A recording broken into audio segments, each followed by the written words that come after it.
أعوذ بالله من الشيطان الرجيم بسم الله الرحمن الرحيم اللهم صل على سيدنا محمد وعلى آل سيدنا محمد Assalamu alaikum wa rahmatullahi wa barakatuhu. Dear brothers and sisters, you had a long discussion on revival of Islam in Balkans.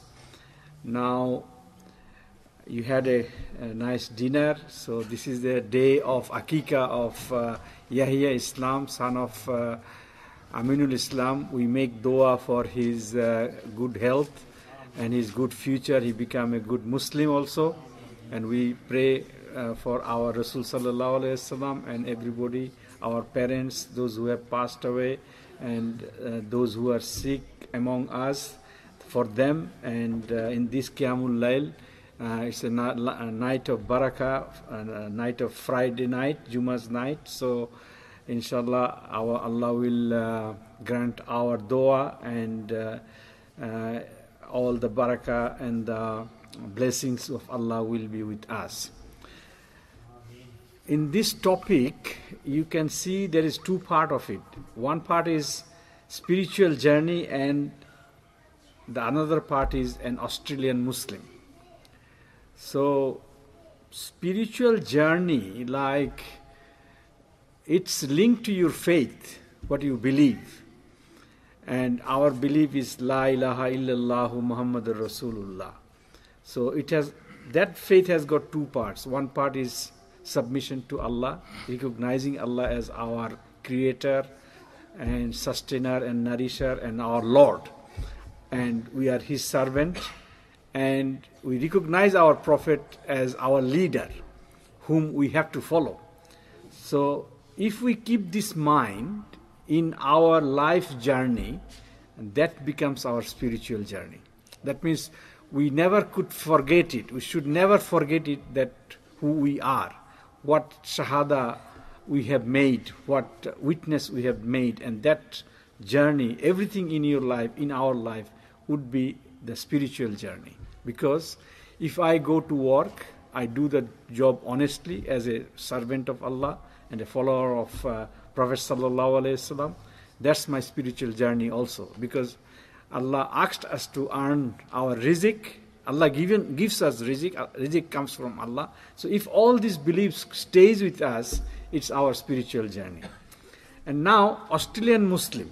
This is something that we have to understand why we are saying Australian Muslim. We are not saying only Muslim. Now, to become Australian Muslim, a lot of us here, we made a journey through our life.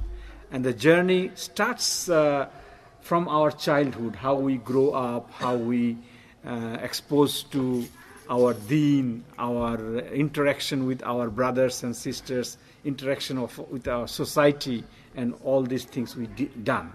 So an Australian Muslim, the story of Australian Muslim, it's my story, your story, and many of us, our story, how we become Australian Muslim. So today I'll share with you that how I become an Australian Muslim. Just a bit of thing that I have passed through, and possibly Allah blessed that on me. So, and you may have similar kind of stories in your life, and which in future, maybe if you come forward and want to tell us, we listen from you too. So, as I said, the journey started from childhood, as I can remember far. And the first thing I remember was at the age of 12, I started working for a group, those who were doing dawah. And they was from my school, and guided by some of the senior students from the universities. They were coming to us and guiding us, and we were making dawah. So we are looking at who are the boys praying in the masjid, coming to the masjid, and we are inviting them to come to the masjid to have salah. And we were inviting them to do some tarbiyah to become good Muslims. So that's the way it started. Then I became a medical student, became a doctor, and then we did a lot of charity work, because where I born, Bangladesh, it was a country of calamities, cyclones, what's happening in Fiji, it was happening every year in our country. So a lot of us as a young, we used to go out for do relief works, help the people. And by that exposure, our mind was changed. Our mind was changed like this, that say, oh, there is so much suffering for the human being, the creation of Allah, what we are doing. And then these things continued in our life. So when we become doctor, some of our elders, and one person I must mention, it is the ambassador of Saudi Arabia, Fuad Abdul Hamid Al-Khatib, he called us one day. He said there is an organization called Rabita. This is a Saudi government-funded organization, and I want you to go to the Rohingya refugees to help them, because you are a doctor, they need you there. And that's the first point he made. And then he said, look, you have to go for another reason, because all the Christians, missionaries there before you, they went there and they are spreading their deen, helping them and converting the people to Christianity. So this is your responsibility, another responsibility to prevent that happening. We said, oh, okay, inshallah, we go. So we went there and then we started working. So initially, the non-Muslims were not coming near to us. So one day, our cook, he went to the market and he came back and saying that some people, they are Hindus, they want to come and see us as a patient, as a doctor. Can they come? I said, of course. Why they should not be coming? They should be coming because they are the creation of Allah, and we will not discriminate them. If they are patient, we will not discriminate among our patients, whether they are Muslim or they are not Muslim. They are Hindus or something like that. So next day, the cook went and gave them the message, and they came in good numbers, the Hindu patients. We were only serving the Muslim patients before. So we served them, we looked after them, and gradually, even some of the people, poor people, those who became Christian, they also started coming. And then after that, we had a small masjid inside the hospital. So they started coming to our imam, saying some of those who had converted to Christianity, they said, we are sorry, we like to come back to Islam. So we said, okay, imam. Imam said that the job was done by the doctors, but I am getting the benefit, I am giving you shahada. So they become Muslim. And a lot of the Hindus during that time, they were the lower class. You know, in Hindus, they have upper class and lower class. They are lower class. They used to call them water servant, the upper class people. So they are outcast people. But when they came, we put them same as our patients, nice bed and checking them, giving them good medicine. So they realized that in Islam there is no discrimination. So they also become Muslim. So a chapter of my journey, looking at it, said it changed my mind. That saying what we are Muslim, and actually we should be for everybody. Like I'm a doctor, I should be for everybody and do good things for everybody. And then this is the way it happened. And one day the ambassador called us for a meeting. He came actually. It was in border of Bangladesh and Burma, and those who know the area is Cox's Bazar and a faraway district in Bangladesh. And he came with a flight and meet with us and say that, boys, you have done a very good job, but I want to replace you by some other new doctors. Then we said, why? So he said, because I want to send you to Somalia. I said, oh, okay, that's fine. Then he said to us that, look, I'm sending you to Somalia for two reasons. One is they don't have enough doctors there. We need to help them. Our refugee brothers from Ugadan, the part of southern part of Somalia. So Somali people call it Ugadan, and the Ethiopian call it as East Ethiopia. So there was conflict that time. And then the refugees, vast number of refugees came to Somalia, and they need help. So the ambassador wants us to send there. So he gives us two briefing again. One is, they need your help as a doctor, and there is a lot of Christians before you already gone there, and they are trying to convert, but Somali people are very strong, and I haven't heard anything that any Somali is converted to Christianity. MashaAllah, their iman was so strong. But anyhow, we went there. On the way, our boss, we met the boss, Rabita's boss, was Sheikh Abdullah bin Baz. He was the Grand Mufti of Saudi Arabia at that time. So we met him.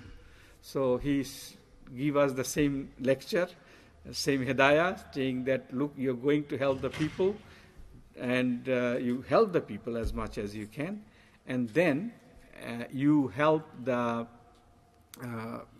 people to strong their iman, and we are sending some muballighs with you, teachers with you, who will teach Quran and Hadith to the refugee people, and you work together, and that is your mission. And Alhamdulillah, we went there, and when we went there, we also find mostly the Italian doctors and nurses and a lot of other people there. So we said, what do we do with them? We started our work, doing our work, and some stage we have mixed work with them. So we said, okay, they are helping the people, we are helping the people, so there is no discrimination, we work together. So that work together, a lot of the Italian doctors and nurses become Muslim. So how did that happen? I sometimes think, how did that happen? Then I realized that we were given a briefing from our bosses and our elders saying that you don't discriminate, you help everybody. So we are open to all, we were kind to all, and that helped us to make it possible that some Italian doctors, there was a doctor, his name was Angelo, so he came to me one day that I want to be a Muslim. I said, why you want to be a Muslim? Because I didn't ask you to be a Muslim, because that's not for you, because I worked with you for a long time. I realized my understanding, I was looking for a truth, and finally I got the truth that Islam is the ultimate truth, so I want to be a Muslim. I said, if that's the conception, that's fine. So we established masjid inside the camp, and we took him to the Sheikh, and Sheikh made the shahada for him, and we make dua.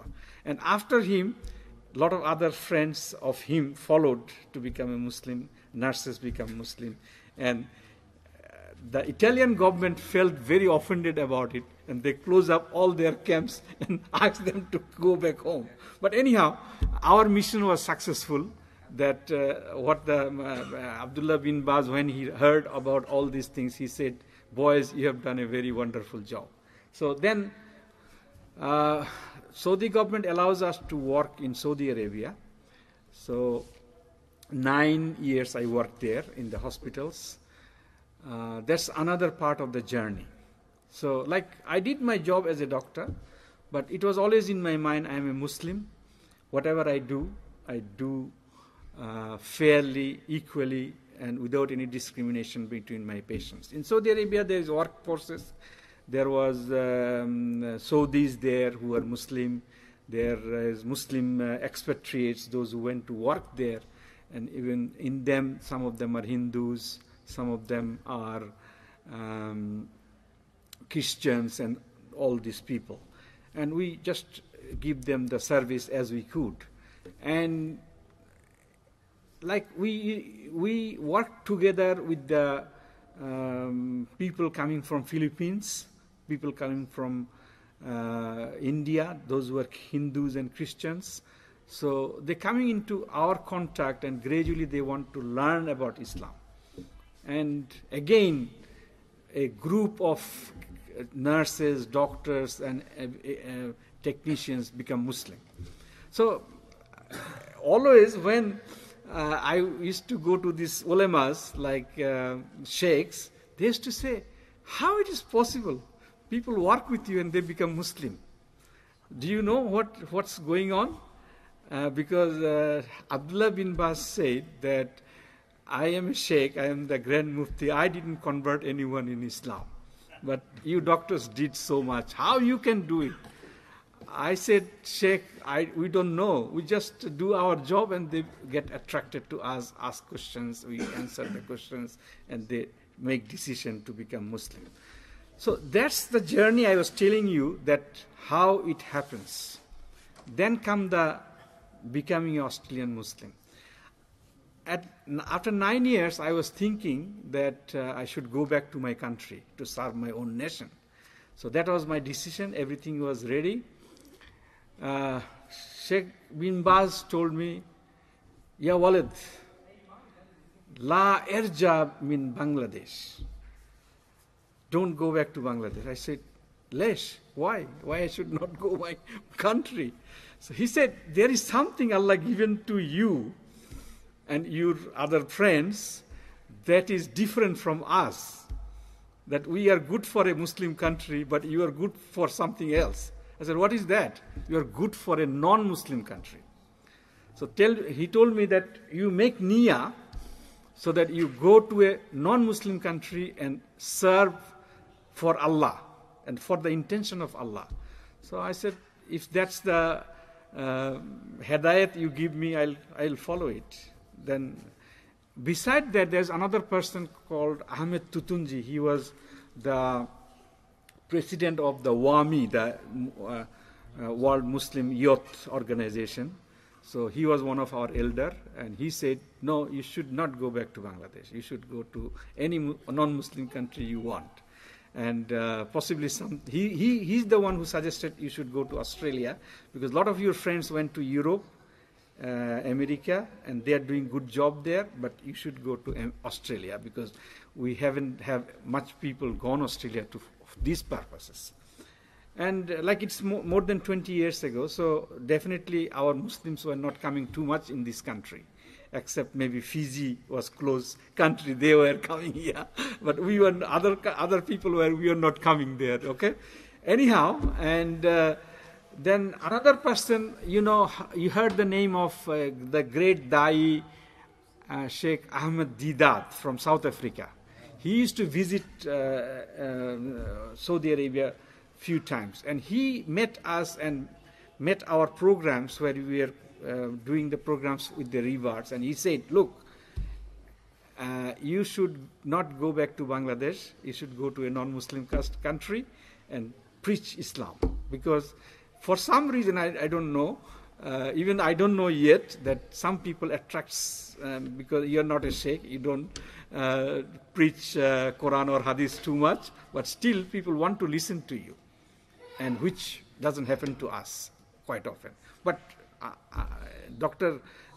Sheikh Ahmed Didat, just, he faced so many things in his life, he dedicated for dawah. So when all these people were saying this, I couldn't say no.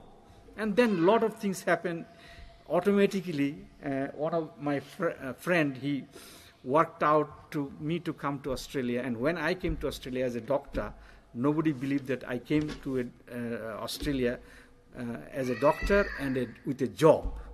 And because for a doctor to have a job coming from overseas was an impossible thing that time. But that was happened. So then I gradually became Australian, and then I became Australian Muslim. So you understand, that's my spiritual journey take me to become the Australian Muslim. So that's why I thought that I talk about the spiritual journey of an Australian Muslim. So that's the context. And a lot of you have maybe the similar story. Your journey towards your life guides you through, and sometimes Allah make the decision for you, not you. Because I built a house in Bangladesh, and to go back there and to stay with my parents and everything was gone in like a winds, gone with winds, So I couldn't go back to Bangladesh. I visit Bangladesh, but I couldn't go back to Bangladesh. Everything was changed. Like if I say honestly, before 25 years ago, I never thought that I'll come to Australia. My dream was I'll go back to my country and I'll serve my people. So that's the way the whole thing started. So now let's look at other concept that I want to share with you. Now I consider, and also I think you will consider this, that this is a blessing for us from Allah that we are Australian and we are Muslim. Both of this identity. Now what we are living with, I don't consider myself a Bangladeshi now because I mixed up with all the Australian people. My everything is here, my earning, my thinking, my whatever I do, it's all based on Australia. So that's why I said I'm an Australian Muslim. I don't anytime say that I'm a Bangladeshi Muslim. No, never I did. When I was in Bangladesh, I was only a Muslim. I was not a Bangladeshi Muslim. But here in Australia, I became Australian first, and I was Muslim already. So I had to become Australian, and that is a question of integrity. So like quite often we face the question from the government or the people who doesn't like us that the Muslims, we don't integrate. So I said that, look, we integrate more than you integrate to Australia. They said, how? I said, you born and you don't have a choice other than becoming Australian. Because before coming here, I was Bangladeshi and I didn't have a choice other than being a Bangladeshi. But I choose to become Australia. So I am more Australian than you. I am Australian by choice. So I integrated more. Now, where is the integration stance? Okay, integration stands there that I love my country and I love my nation. I'm ready to sacrifice everything for my country. So if we are commonly thinking that, integration is there. Now, I eat rice, I eat curry, I eat something, so that doesn't need to be integrated. And if you offer me to drink alcohol with you and pork with you, possibly that doesn't need to be integrated. That can stay separate. You eat your food, I eat my food, because this is just the way. Some part of it is what I like, or some part of it is what my faith allows me to do. So what is your faith allows you to do, and you do, and I do. But when the interest of the country comes, I love Australia as much as you do. And I'll sacrifice for Australia myself, my anything, my wealth, my life, or anything as much as you do. So in that case, that's the normal talk I always have with my patients, my friends, and my neighbors, and all the other people.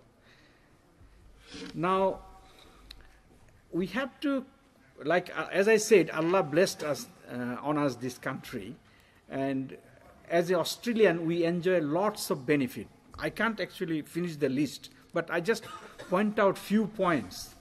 Like we live in a relatively peaceful country. I always say relatively peaceful country because incidents happens here also. Like this morning, someone was shot in Logan area, and every day we get some kind of news there. So I cannot say absolute peaceful country, but if you compare with other countries, it is relatively peaceful. And that is Allah's blessing. That is Allah, we are having the benefit here. Enjoy certain amount of freedom. Like if someone say Australia is a free country, I don't agree with it. I said we are bound with rules and regulations. So that's why we enjoy a certain amount of freedom, which maybe in many other countries they're not fortunate enough to enjoy that freedom. Enjoy the fruit of democracy. I lived in or worked in many countries which was ruled by the dictators, which was ruled by the fascist governments and a lot of other different types of governments, kingdoms, But democracy is a different thing. I don't say that democracy is the ultimate thing or the best thing, but we still have a fruit of democracy because someone we don't like, we can vote them out in next term, There's always a next term there. And a lot of the things I say, I have the right to say like this, There is social welfare in this country. And many of the countries, there is no social welfare. The government doesn't have money, but they have a system here which if I fail to earn money and I can be supported by the social welfare. High standard of education. Definitely, a lot of people come from overseas to have educated themselves here because our, standard of education is very high. High standard of healthcare, one of the best in the world. So that is we need to be proud of, and I am definitely proud of it because I am also a part of it. Enjoy religious freedom. There is some obstacles there, but still they allow us to convert a church into a masjid. They allowed us to be gathering here. They allowed us to, we have some resistance, but ultimately we get it what we want. We enjoy religious freedom also, and considered to be the land of opportunity. Like Australia, a long time before America, these are the new lands, people didn't know about it. And from that time, people used to understand that the land of opportunity, because if you work hard here, work properly, honestly, you can have your bread and butter and you can prosper. So I just listed few things, but there may be a lot of other things to be considered. As a Muslim, we have to fulfill our duty towards Allah. So Allah who gives us all these blessings? Who gives us all this niyama? It's all given by Allah. So we have to be always grateful to Him and realize that Allah given this, so we have to be perfect ourselves. And how we can do it? Be His servant all the time. That's again in the introduction I said, feel that you are always Allah's servant. Allah is always seeing you. Nobody can see you. Don't do anything wrong because Allah sees you.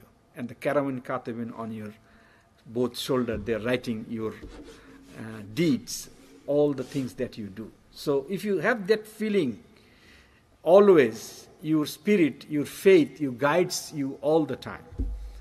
Remember Shahada always. Like Shahada is a commitment. You may say declaration, like La ilaha illallah Muhammadur Rasulullah. You said that. Remember that you did it. That's in your heart. That's what you believe. That's what you have to keep all the time in your mind, like 24 hours, even you are sleeping. How I can remember that she's sleeping? Like some brothers tell me he reads Shahada all the time when you get time. Nothing else to do, he read the Shahada. Then he said, then I said, what happened to you after that? He said, I feel that I'm reading the Shahada during my sleep. You understand? So you can actually, you have to remember the Shahada. Like you're going to bed, sleeping, and you're reading the Shahada, and you wake up and reading the Shahada, declaring the Shahada. It's always with you, 24 hours. That's the thing you need. And remember that you are the follower of Muhammad sallallahu alaihi wasallam. You cannot do anything. He's the leader, he's the guide. He came to this world to give you the way of life. And never follow anything else except him. Follow the other people who follows him only.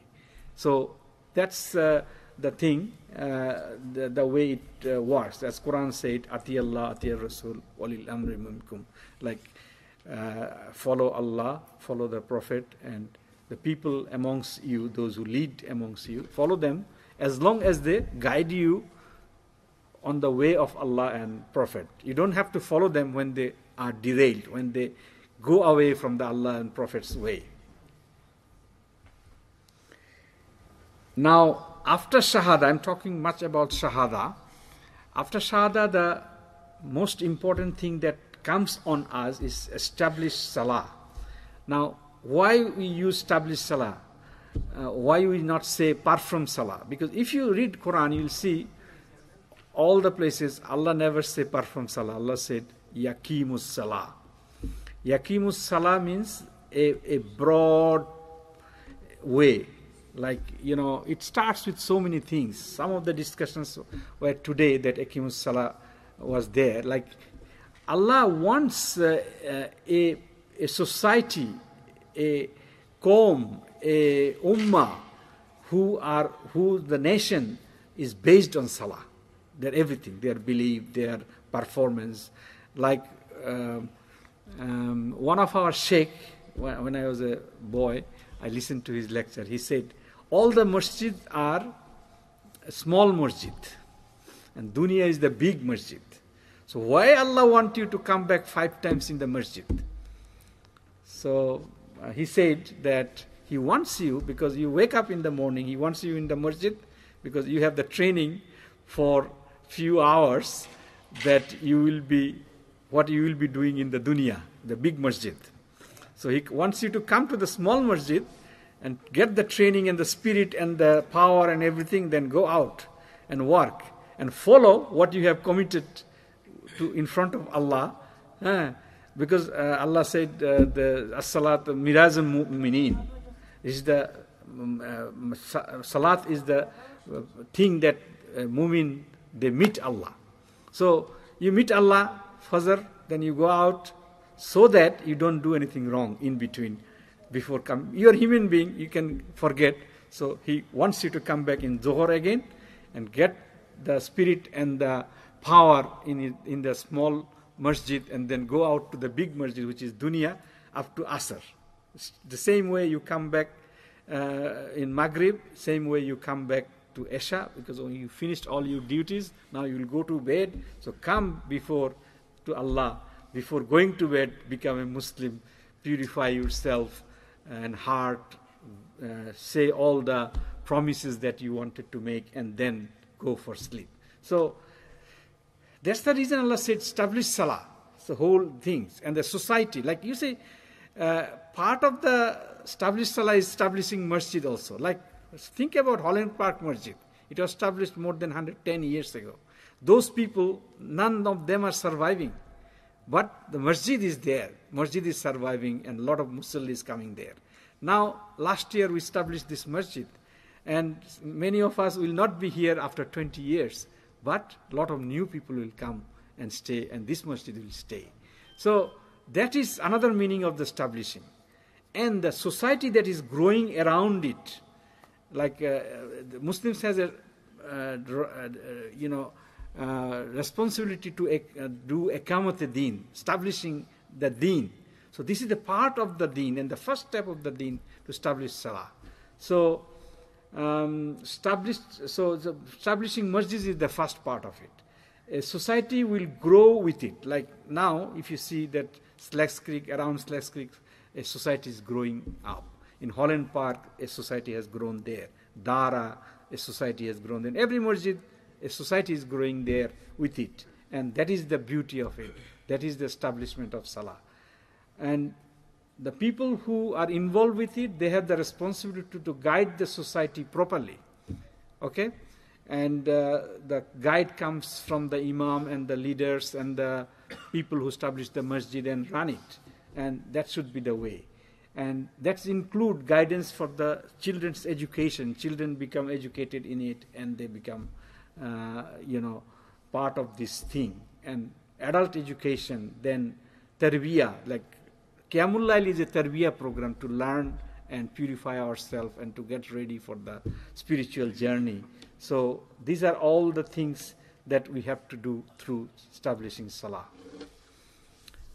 Now, this thing I have put in here, discover yourself. Yourself means as a Muslim, as an Australian Muslim, you have to find out yourself. You have to discover. Why I am saying that? Because when I came to Australia, few things has surprised me. Like within my first day or two, I met a boy. His name is Omar.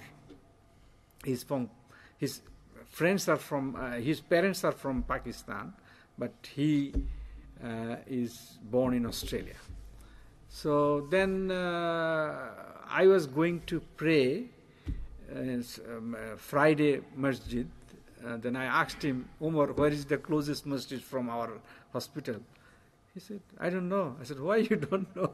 You grew up here, you born here, you don't know. What happened? Oh, my parents never teach me how to perform salah, and he is a 25-year-old.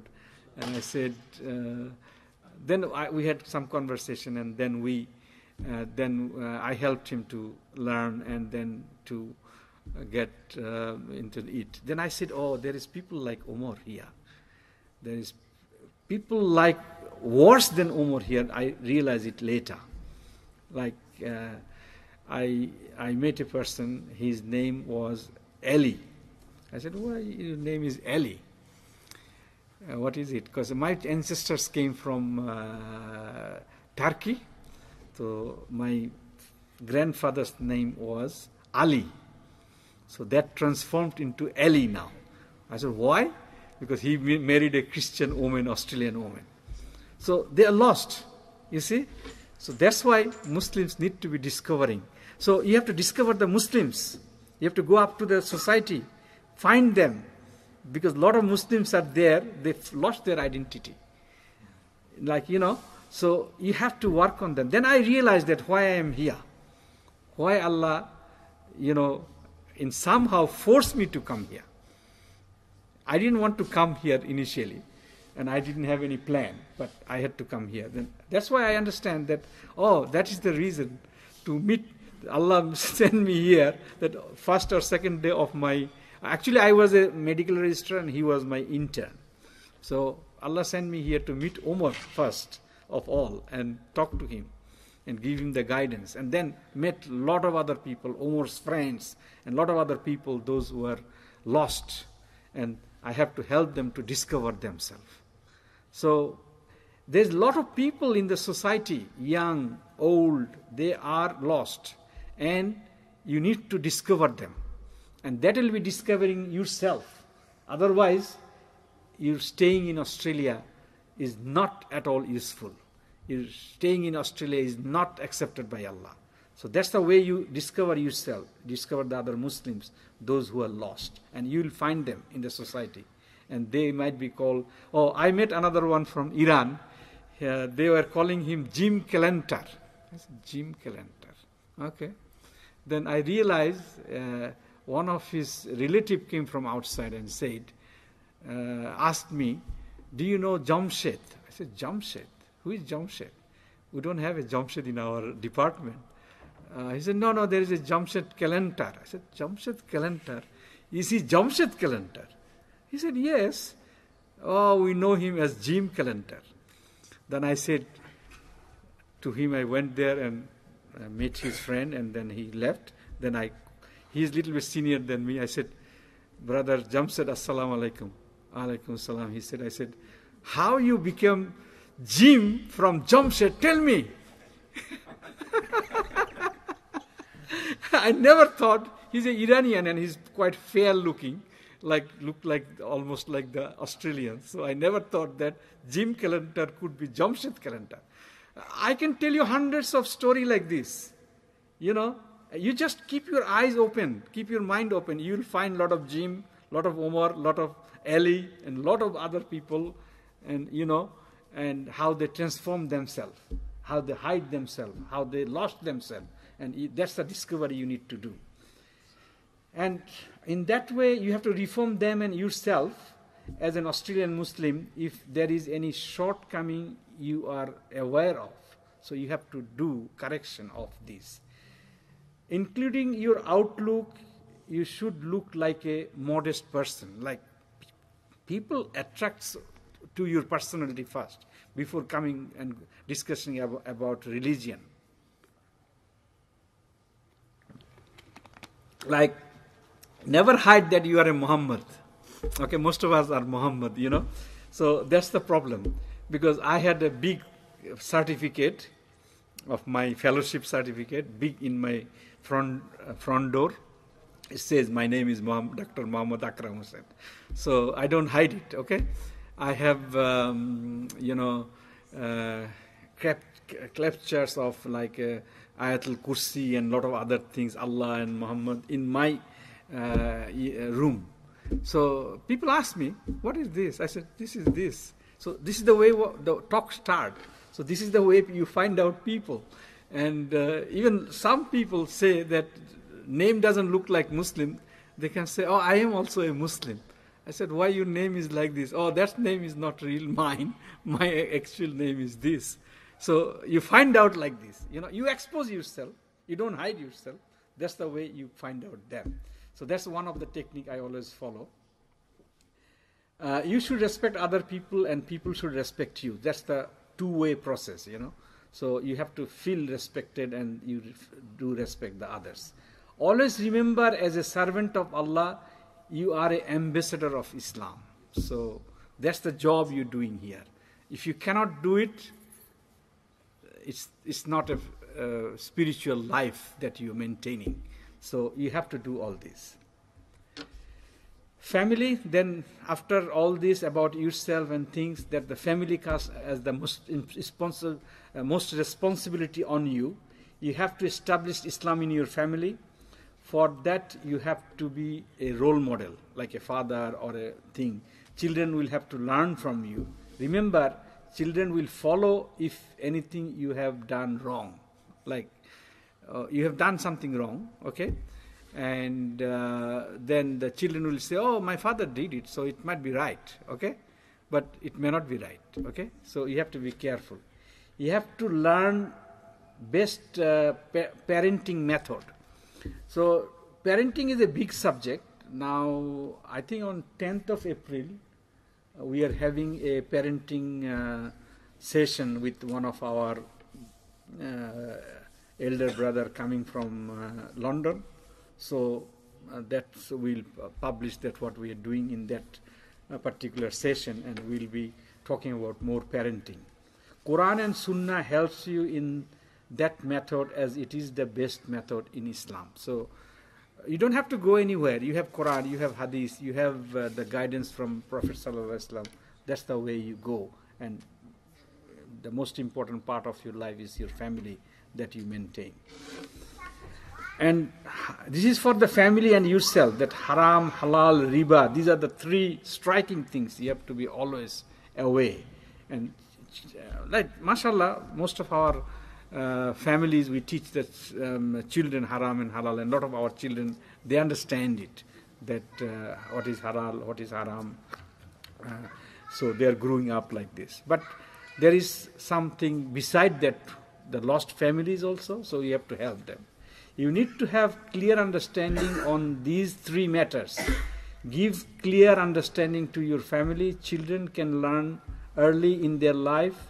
Earliest is the best. Your income should also be halal, and spending is also should be halal. Our children are being targeted by extremists. So what is the message there? Targeted by many different ways. You have to prevent it. Teach them breaking the law of your own country is haram. You're breaking the law here. You're acquiring a gun. This is haram. This is not only wrongdoing. I don't say wrongdoing. It's haram. Don't do it. And harming people and killing is also haram. So you can't do it. So tell clearly that this is the haram thing. You can't do it. Then you can prevent them from becoming extremists. Reforming the society. This is a work we have to do. Our society, the Muslim society and the other society and everything, we have to reform. After reforming yourself and your family, you have to reform the society. Your immediate society is your Muslim community. There are many people who are lost. Again, I just repeated. We need to bring them back to the light of Islam. We have to do everything to protect our society. Have to do active dawah. Now I'm coming to dawah, because without active dawah, you cannot do all this responsibility. You cannot fulfill this responsibility. Dawah starts within yourself, followed by your family, then your immediate Muslim community, and extended up to the wider Australian community or wider Australian society. If you are involved in active dawah, this will purify your own soul. That's why you need it for yourself first. Like you want to be a da'i and you keep your spirituality, that's help your soul purification. That's help your family, and that's help the others too.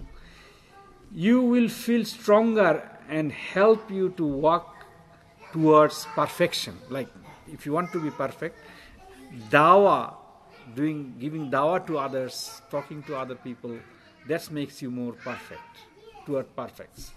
This will take you spiritual journey towards another height.